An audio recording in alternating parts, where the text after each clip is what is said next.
来看锈蚀王座，在这个连呼吸都要根据基因缴税的阴间未来，咱们的主角小奥此时正蹲在满是机油味的垃圾星上怀疑人生，这设定也太赛博朋克了吧。资本家听了都直呼内行，他本以为自己只是个没人要的废品回收站资深员工，结果随手捡回来的破烂居然是一台能跟怪兽跳踢面舞的超级高达，这主角光环开的也太大了吧，我也想去垃圾堆捡个高达。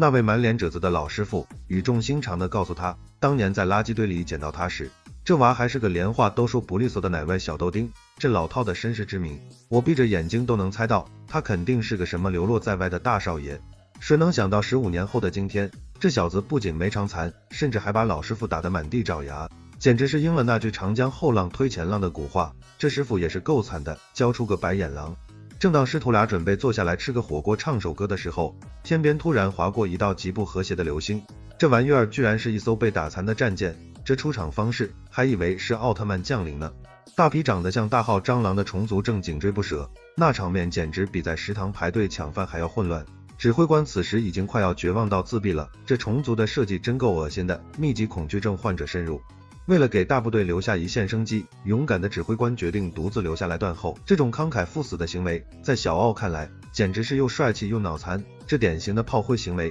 等主角来救场呢，眼看着救命恩人就要变成虫子的下午茶了，小奥二话不说，开着机甲就冲了上去。那操作风骚的像是开了某种不可言说的挂，这就是传说中的扮猪吃老虎。主角终于要开始装 X 了。然而等他把人救回来之后，师傅却不仅没有给他发奖状，反而劈头盖脸的把他臭骂了一顿，嫌他这波秀的太没章法。这师傅是不是嫉妒主角出风头了？在这个高度依赖基因改造的社会里，像小奥这种纯天然无添加的原始人，如果暴露出能开机甲的实力，绝对会被抓去切片。这社会也太畸形了吧，基因决定一切，那还要努力干什么？师傅警告他，绝对不能在人前展示真实的战斗力，否则那些自命不凡的改装人肯定会像苍蝇见了蜜一样疯狂的找他麻烦。这师傅也是为了他好，主角还是低调点好。为了寻找自己神秘的身世，小奥带着师傅留给他的家传戒指，屁颠屁颠的跑到了繁华的星空之城，准备来一场寻亲记。这寻亲记怎么听着那么像8点档狗血剧呢？他在路上顺手救下的那位美女，居然还是大家族的千金，这剧情老套的简直让编剧都要流泪。但这波救命之恩确实是稳了，英雄救美，这套路100年不变啊。美女千金此时一脸娇羞的看着小奥，心里估计在想，这个野路子出身的小哥哥不仅长得帅，开起机甲来也是真的猛得一塌糊涂。这千金大小姐也是个花痴，看到帅哥就走不动道了。等他们终于回到了索拉里家族的大别墅，小奥手上的那枚戒指立刻引起了轩然大波，那感觉就像是在丐帮聚会上掏出了至尊令。这戒指是自带特效吗？一掏出来全场震惊。原来小奥当年是因为基因缺陷被家里那个狠心的老爹给扔了，原因仅仅是因为他不能接受这种不完美的试验品留在家族里。这老爹也太狠了吧，自己的亲生儿子都扔。老爹当年的决定简直是渣男典范，他觉得这种不能开机甲的废柴儿子只会让家族蒙羞，所以干脆让他自生自灭算了。这典型的重男轻女，不对，是重基因轻亲情。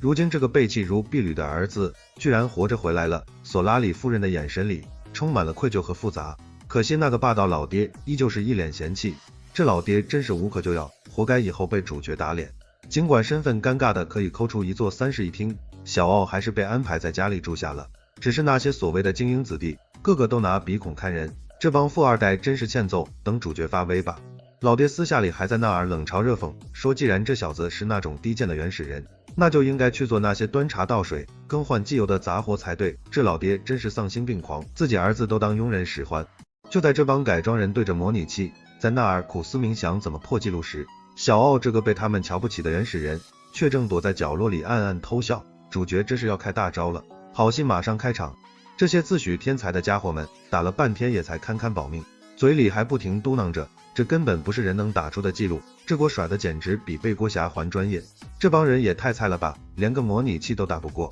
小奥实在看不下去了，他随口指点了几句，结果遭到了全场精英的疯狂嘲笑。大家觉得这个原始人一定是在梦游说胡话，这帮人真是狗眼看人低，等会看你们怎么哭。他们觉得一个没摸过真机甲的土包子居然敢来教战神做事，这简直是老寿星吃砒霜，嫌自己的命实在活得太长了，这 flag 立得太稳了，等下脸都会被打肿。等四下无人时，小奥悄悄潜入模拟室，随手一挥就打出了一个足以让所有人怀疑人生的神级战绩，那时间短的甚至还没呼吸顺畅。这就是天才的实力，你们这群凡人懂什么？全场广播瞬间炸裂，宣布了新的世界纪录诞生。那串长长的小数点，简直就像是一记记响亮的耳光，精准抽在了精英们的脸上。这打脸速度也太快了吧，爽！精英们纷纷猜测是哪位影视大佬显灵了，谁也没把这事儿跟那个只会擦地板的原始人联系起来，这认知落差简直大到了天际。这帮人真是瞎了眼了，真正的大佬就在你们身边好吗？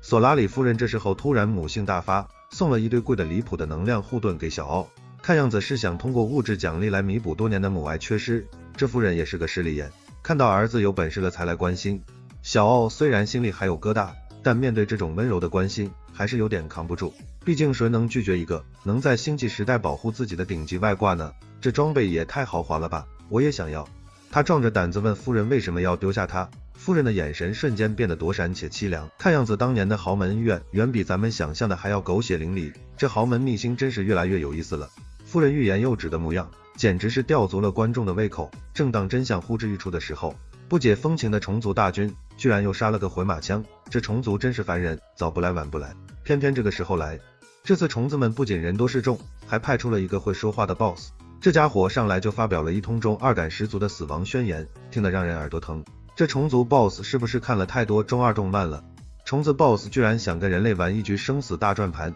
提议双方各出精英进行单挑，输了的一方直接把地盘和脑袋全都交出来，这规则也太儿戏了吧，当这是在玩游戏呢。这种赌上全人类命运的儿戏，居然还真有人答应。看样子这些所谓的指挥官脑子里装的可能全都是没过滤干的豆渣，这指挥官的智商真是感人，拿全人类的命运开玩笑。第一场战斗，索拉里家族的一位猛男驾驶员信心满满的冲上战场，结果被虫子像捏软柿子一样直接在真空里捏爆了。这猛男也太弱了吧，一招就被秒了。看着自家精英被打成了碎玻璃渣，台下的官二代们瞬间被吓得面无人色。刚才那股子不可一世的劲头早就飞到了九霄云外，这帮富二代就是外强中干，遇到真家伙就怂了。小奥站在旁边冷眼旁观，他一眼就看出了虫子的动作规律，好心的提醒大家注意弱点，结果又招来了一顿劈头盖脸的嘲讽，这帮人真是无药可救了，等死吧你们。第二局战斗开始，人类这边派出了受伤未愈的女战神，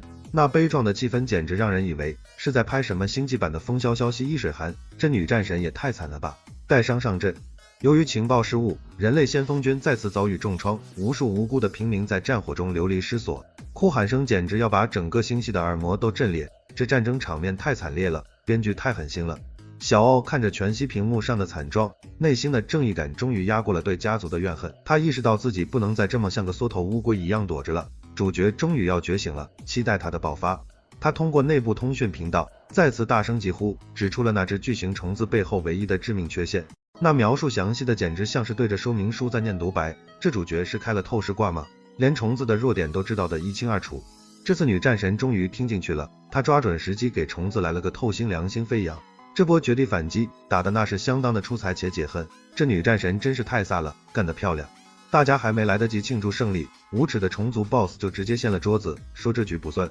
刚才那叫2个打1个，纯属胜之不武，这虫族真是卑鄙无耻，输不起就别玩啊。虫子这波耍无赖的操作，直接刷新了人类对不要脸的认知下限，看样子在拳头大的地方，道理确实是讲不通的废话，这世界就是这么残酷，实力才是王道。随后虫族派出了真正的收割机，人类这边的勇士上去一个就没一个，场面血腥的简直让人想给屏幕打上一层厚厚的马赛克，这战斗力悬殊也太大了吧，人类这下真的要完蛋了。眼看着自家的老爹和姐姐都要交代在这里了，小奥的心情复杂的像是一团乱掉的毛线球，他其实比谁都更希望这帮家伙吃瘪，这主角的心情我也能理解，毕竟被抛弃了那么多年，但他最终还是决定放下私人恩怨，毕竟如果人类都没了，他这个原始人去哪儿修机甲赚外快呢？这就是所谓的唇亡齿寒。这主角也是个明白人，知道大局为重，在那绝望的一刻，他对着那个曾经抛弃自己的母亲深情告白，说自己其实一直都很在意这枚代表身份的戒指，